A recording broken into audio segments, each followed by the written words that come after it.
Talks Introduction. He private diaries of one of Rome's greatest emperors, the personal letters of one of Rome's best playwrights and wisest power brokers, the lectures of a former slave and exile, turned influential teacher. Against all odds, and the passing of some 2 millennia, these incredible documents survive. What do they say? Could these ancient and obscure pages really contain anything relevant to modern life? The answer, it turns out, is yes. They contain some of the greatest wisdom in the history of the world. Together, these documents constitute the bedrock of what is known as Stoicism, an ancient philosophy that was once one of the most popular civic disciplines in the West, practiced by the rich and the impoverished, the powerful and the struggling alike in the pursuit of the good life. But over the centuries, knowledge of this way of thinking, once essential to so many, slowly faded from view.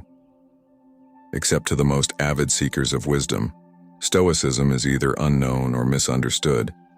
Indeed, it would be hard to find a word dealt a greater injustice at the hands of the English language than Stoic. To the average person, this vibrant, action-oriented, and paradigm-shifting way of living has become shorthand for emotionlessness. Given the fact that the mere mention of philosophy makes most nervous or bored, Stoic philosophy on the surface sounds like the last thing anyone would want to learn about, let alone urgently need in the course of daily life. What a sad fate for a philosophy that even one of its occasional critics, Arthur Schopenhauer, would describe as the highest point to which man can attain by the mere use of his faculty of reason. Our goal with this book is to restore Stoicism to its rightful place as a tool in the pursuit of self-mastery, perseverance, and wisdom, something one uses to live a great life, rather than some esoteric field of academic inquiry. Certainly, many of history's great minds not only understood Stoicism for what it truly is, they sought it out. George Washington, Walt Whitman, Frederick the Great, Eugène Delacroix, Adam Smith, Immanuel Kant, Thomas Jefferson, Matthew Arnold, Ambrose Bierce, Theodore Roosevelt, William Alexander Percy, Ralph Waldo Emerson. Each read, studied, quoted, or admired the Stoics. The ancient Stoics themselves were no slouches. The names you encounter in this book, Marcus Aurelius, Epictetus, Seneca, belong to, respectively, a Roman emperor, a former slave who triumphed to become an influential lecturer and friend of the Emperor Hadrian, and a famous playwright and political advisor. There were Stoics like Cato the Younger, who was an admired politician. Zeno was a prosperous merchant, as several Stoics were. Cleanthes was a former boxer and worked as a water carrier to put himself through school. Chrysippus, whose writings are now completely lost but tallied more than 700 books, trained as a long-distance runner. Posidonius served as an ambassador. Musonius Rufus was a teacher, and many others. What have all these great men and women found within Stoicism that others missed? A great deal. While academics often see Stoicism as an antiquated methodology of minor interest, it has been the doers of the world who found that it provides much-needed strength and stamina for their challenging lives. When journalist and Civil War veteran Ambrose Bierce advised a young writer that studying the Stoics would teach him how to be a worthy guest at the table of the gods, or when the painter Eugène Delacroix, famous for his painting Liberty Leading the People, called Stoicism his consoling religion, they were speaking from experience. So was the brave abolitionist and Colonel Thomas Wentworth Higginson, who led the first all-black regiment in the U.S. Civil War and produced one of the more memorable translations of Epictetus. The Southern planter and writer William Alexander Percy, who led the rescue efforts in the Great Flood of 1927, had a unique reference point when he said of Stoicism that, when all is lost, it stands fast. As would the author and angel investor Tim Ferriss, when he referred to Stoicism as the ideal personal operating system. Other high-powered executives like, certainly many of history's great minds not only understood Stoicism for what it truly is, they sought it out. George Washington, Walt Whitman, Frederick the Great, Eugène Delacroix, Adam Smith, Immanuel Kant, Thomas Jefferson, Matthew Arnold, Ambrose Bierce, Theodore Roosevelt, William Alexander Percy, Ralph Waldo Emerson. Each read, studied, quoted, or admired the Stoics. The ancient Stoics themselves were no slouches. The names you encounter in this book, Marcus Aurelius, Epictetus, Seneca, belong to, respectively, a Roman emperor, a former slave who triumphed to become an influential lecturer and friend of the Emperor Hadrian, and a famous playwright and political advisor. There were Stoics like Cato the Younger, who was an admired politician. Zeno was a prosperous merchant, as several Stoics were. Cleanthes was a former boxer and worked as a water carrier to put himself through school. Chrysippus, whose writings are now completely lost but tallied more than 700 books, trained as a long-distance runner.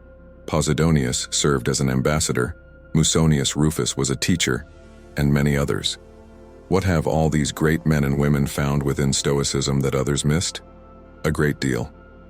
While academics often see Stoicism as an antiquated methodology of minor interest, it has been the doers of the world who found that it provides much-needed strength and stamina for their challenging lives. When journalist and Civil War veteran Ambrose Bierce advised a young writer that studying the Stoics would teach him how to be a worthy guest at the table of the gods, or when the painter Eugène Delacroix, famous for his painting Liberty Leading the People, called Stoicism his consoling religion, they were speaking from experience. So was the brave abolitionist and Colonel Thomas Wentworth Higginson, who led the first all-black regiment in the U.S. Civil War and produced one of the more memorable translations of Epictetus. The Southern planter and writer William Alexander Percy, who led the rescue efforts in the Great Flood of 1927, had a unique reference point when he said of Stoicism that, when all is lost, it stands fast. As would the author and angel investor Tim Ferriss, when he referred to Stoicism as the ideal personal operating system. Other high-powered executives like, by controlling our perceptions, the Stoics tell us, we can find mental clarity. In directing our actions properly and justly, we'll be effective. In utilizing and aligning our will, we will find the wisdom and perspective to deal with anything the world puts before us. It was their belief that by strengthening themselves and their fellow citizens in these disciplines, they could cultivate resilience, purpose, and even joy. Born in the tumultuous ancient world, Stoicism took aim at the unpredictable nature of everyday life and offered a set of practical tools meant for daily use. Our modern world may seem radically different than the painted porch, Stoa Poikile, of the Athenian Agora and the Forum and Court of Rome. But the Stoics took great pains to remind themselves, see November 10th, that they weren't facing things any different than their own forebears did, and that the future wouldn't radically alter the nature and end of human existence. One day is as all days, as the Stoics like to say, and it's still true, which brings us to where we are right now. Some of us are stressed, others are overworked. Perhaps you're struggling with the new responsibilities of parenthood, or the chaos of a new venture. Or are you already successful in grappling with the duties of power or influence? Wrestling with an addiction? Deeply in love? Or moving from one flawed relationship to another? Are you approaching your golden years or enjoying the spoils of youth? Busy and active, or bored out of your mind? Whatever it is, whatever you're going through, there is wisdom from the Stoics that can help. In fact, in many cases, they have addressed it explicitly in terms that feel shockingly modern. That's what we're going to focus on in this book. Drawing directly from the Stoic canon, we present a selection of original translations of the greatest passages from the three major figures of late Stoicism, Seneca, Epictetus, and Marcus Aurelius, along with a few assorted sayings from their Stoic predecessors, Zeno, Cleanthes, Chrysippus, Musonius, Hecato. Accompanying each quotation is our attempt to tell a story, provide context, ask a question, prompt an exercise, or explain the perspective of the Stoic who said it so that you may find deeper understanding of whatever answers you are seeking. The works of the Stoics have always been fresh and current, regardless of the historical ebb and flow of their popularity. It was not our intention with this book to fix them or modernize them or freshen them up. There are many excellent translations out there. Instead, we sought to organize and present the vast collective wisdom of the Stoics into as digestible, accessible, and coherent a form as possible. One can and should pick up the original works of the Stoics in whole form. See suggestions for further reading in the back of this book.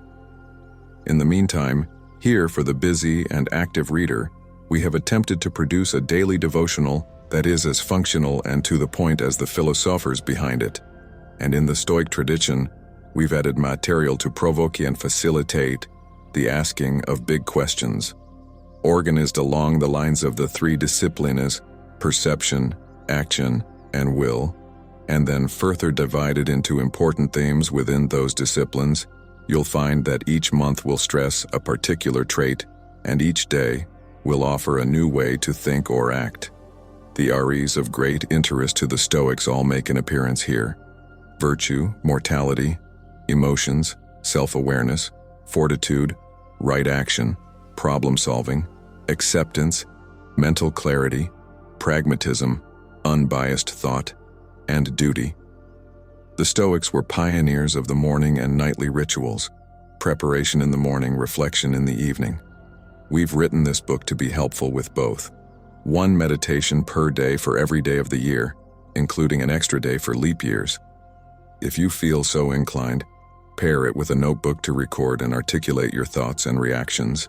See January 21 and 22 and December 22, just as the Stoics often did. The aim of this hands-on approach to philosophy is to help you live a better life. It is our hope that there is not a word in this book that can't or shouldn't, to paraphrase Seneca, be turned into works. To that end, we offer this book. The chief task in life is simply this: to identify and separate matters so that I can say clearly to myself which are externals not under my control, and which have to do with the choices I actually control. Where then do I look for good and evil? Not to uncontrollable externals, but within myself to the choices that are my own. January 1st, control and choice. The chief task in life is simply this: to identify and separate matters so that I can say clearly to myself which are externals not under my control, and which have to do with the choices I actually control. Where then do I look for good and evil? Not to uncontrollable externals, but within myself, to the choices that are my own. Epictetus Discourses 2.54-5. His single most important practice in Stoic philosophy is differentiating between what we can change and what we can't, what we have influence over and what we do not. A flight is delayed because of weather. No amount of yelling at an airline representative will end a storm. No amount of wishing will make you taller or shorter or born in a different country. No matter how hard you try, you can't make someone like you. And on top of that, time spent hurling yourself at these immovable objects is time not spent on the things we can change. The recovery community practices something called the serenity prayer. God, grant me the serenity to accept the things I cannot change, the courage to change the things I can, and the wisdom to know the difference. Addicts cannot change the abuse suffered in childhood. They cannot undo the choices they have made or the hurt they have caused, but they can change the future through the power they have in the present moment. As Epictetus said, they can control the choices they make right now. The same is true for us today. If we can focus on making clear what parts of our day are within our control and what parts are not, we will not only be happier, we will have a distinct advantage over other people who fail to realize they are fighting an unwinnable battle. What is the fruit of these teachings? Only the most beautiful and proper harvest of the truly educated: tranquility, fearlessness, and freedom. We should not trust the masses who say only the free can be educated, but rather the lovers of wisdom who say that only the educated are. Hi, did you pick up this book? Why pick up any book? Not to seem smarter, not to pass time on the plane, not to hear what you want to hear.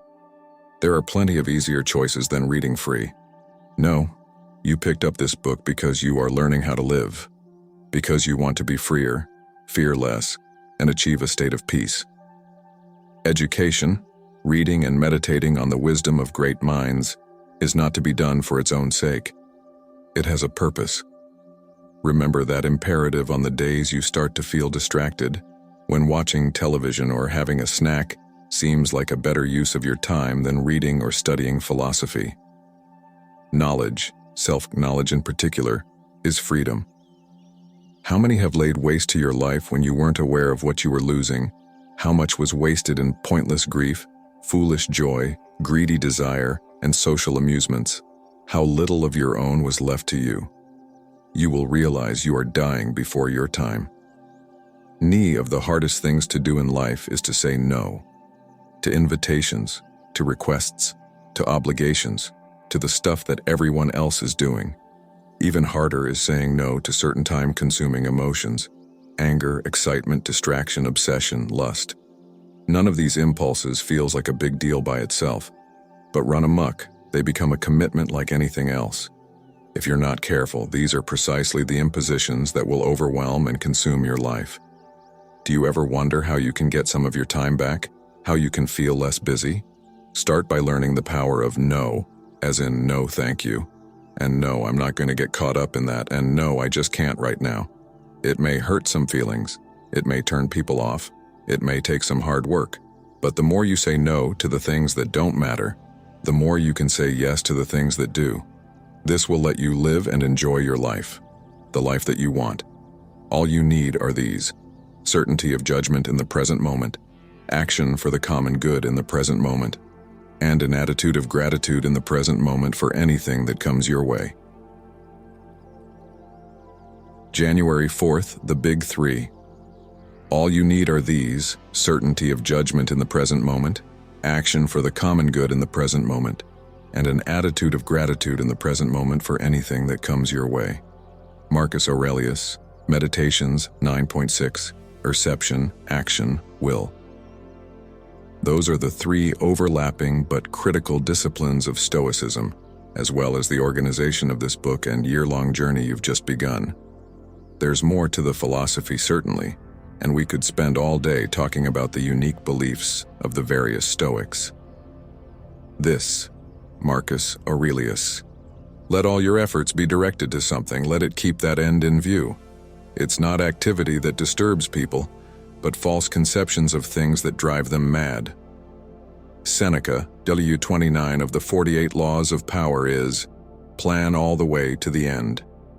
Robert Greene writes, by planning to the end, you will not be overwhelmed by circumstances and you will know when to stop. Gently guide fortune and help determine the future by thinking far ahead. The second habit in the 7 habits of highly effective people is, begin with an end in mind. Having an end in mind is no guarantee that you'll reach it. No Stoic would tolerate that assumption. But not having an end in mind is a guarantee you won't. To the Stoics, oiesis, false conceptions, are responsible not just for disturbances in the soul, but for chaotic and dysfunctional lives and operations. When your efforts are not directed at a cause or a purpose, how will you know what to do day in and day out? How will you know what to say no to and what to say yes to? How will you know when you've had enough, when you've reached your goal, when you've gotten off track? If you've never defined what those things are, the answer is that you cannot. And so you are driven into failure, or worse, into madness by the oblivion of directionlessness. A person who doesn't know what the universe is, doesn't know where they are. A person who doesn't know their purpose in life doesn't know who they are or what the universe is.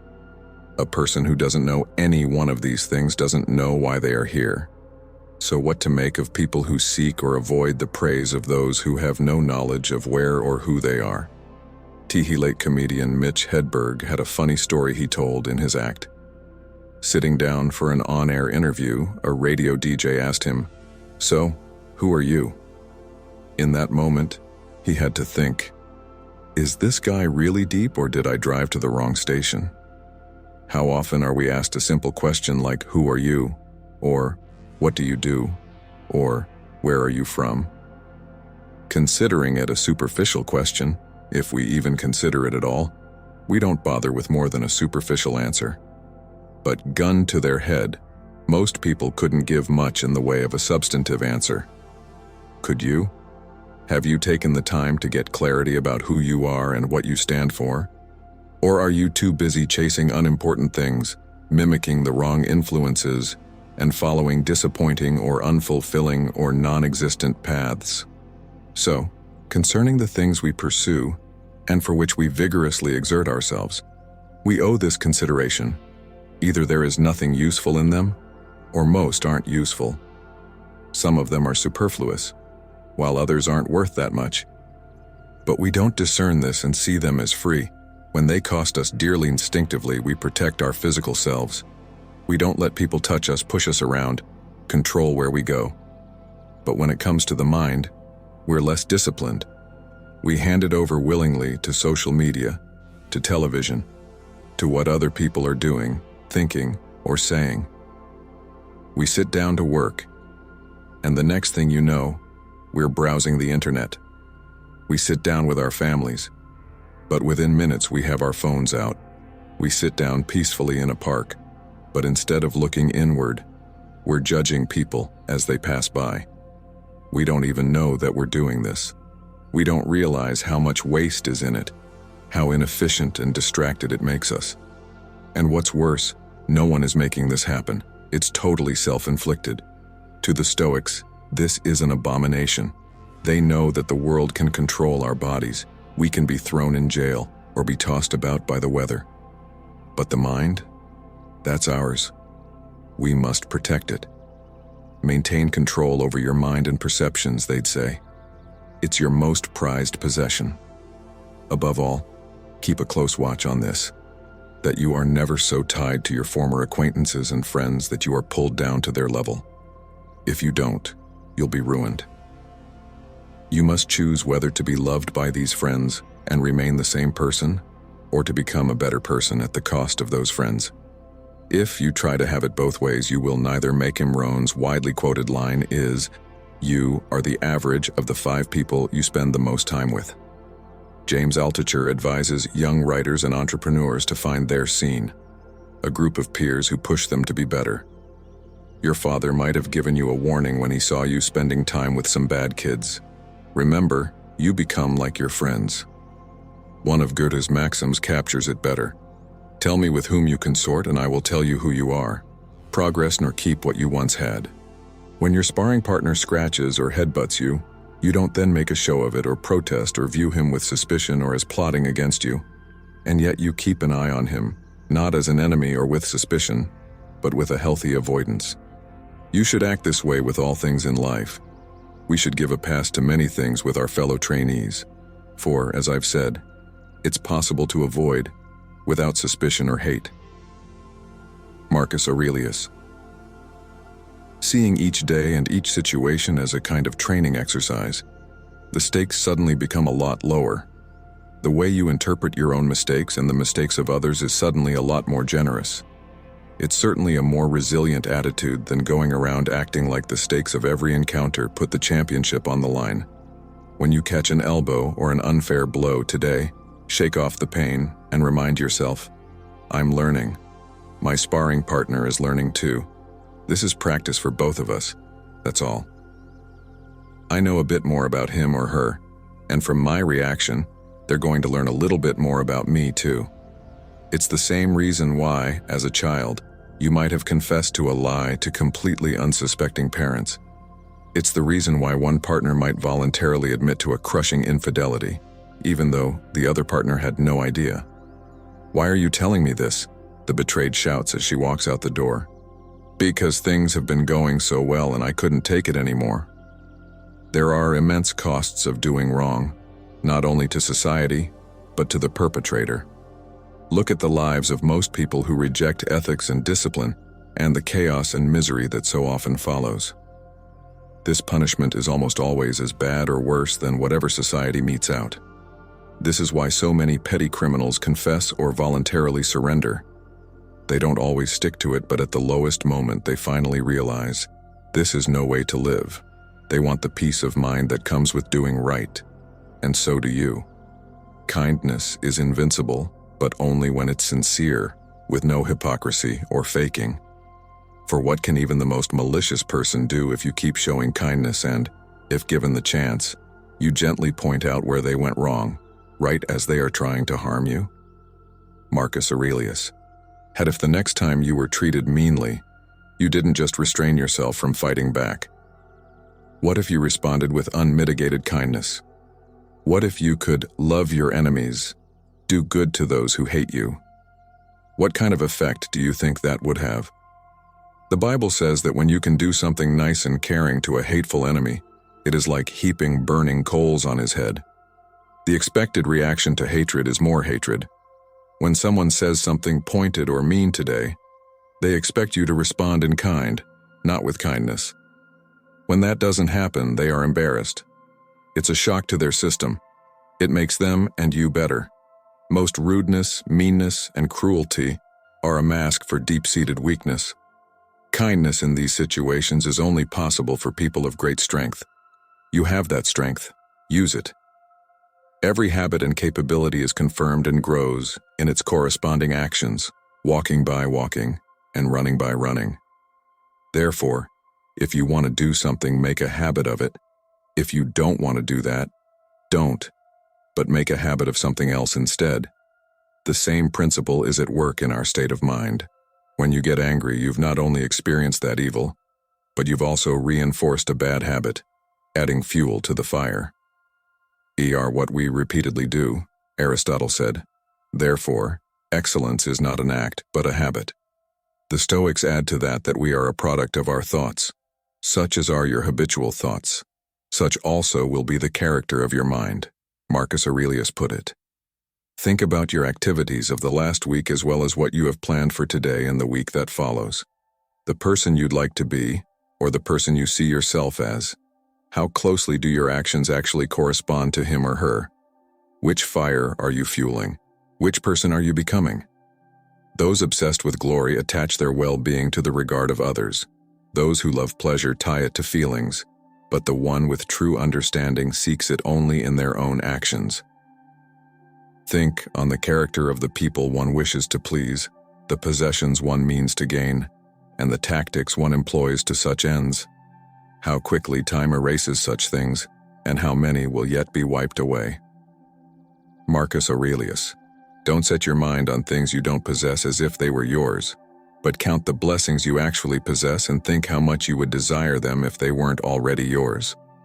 But watch yourself, that you don't value these things to the point of being troubled if you should lose them.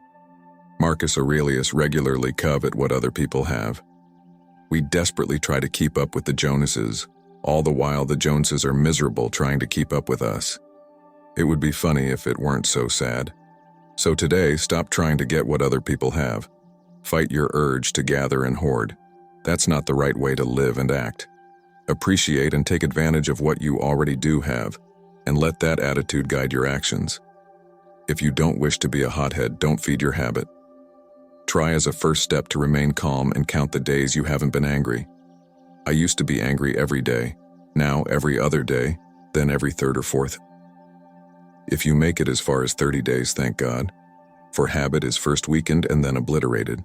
When you can say, I didn't lose my temper today or the next day or for 3 or 4 months, but kept my cool under provocation, you will know you are in better health. Comedian Jerry Seinfeld once gave a young comic named Brad Isaac some advice about how to write and create material. Keep a calendar, he told him, and each day that you write jokes, put an X. Soon enough you get a chain going, and then your job is to simply not break the chain. Success becomes a matter of momentum. Once you get a little, it's easier to keep it going. Whereas Seinfeld used the chain method to build a positive habit, Epictetus was saying that it can also be used to eliminate a negative one. It's not all that different than taking sobriety one day at a time. Start with one day doing whatever it is, be it managing your temper or wandering eyes or procrastination. Then do the same the following day and the day after that. Build a chain and then work not to break it. Don't ruin your streak. Show me someone sick and happy, in danger and happy, dying and happy, exiled and happy, disgraced and happy. Show me. By God, how much I'd like to see a Stoic. But since you can't show me someone that perfectly formed, at least show me someone actively forming themselves so, inclined in this way. Show me. Pay attention to what's in front of you, the principle, the task, or what's being portrayed. 'Tis fun to think about the future. It's easy to ruminate on the past. It's harder to put that energy into what's in front of us right at this moment, especially if it's something we don't want to do. We think this is just a job, it isn't who I am. It doesn't matter. But it does matter. Who knows? It might be the last thing you ever do. Here lies Dave, buried alive under a mountain of unfinished business. There is an old saying, how you do anything is how you do everything. It's true. How you handle today is how you'll handle every day. How you handle this minute is how you'll handle every minute.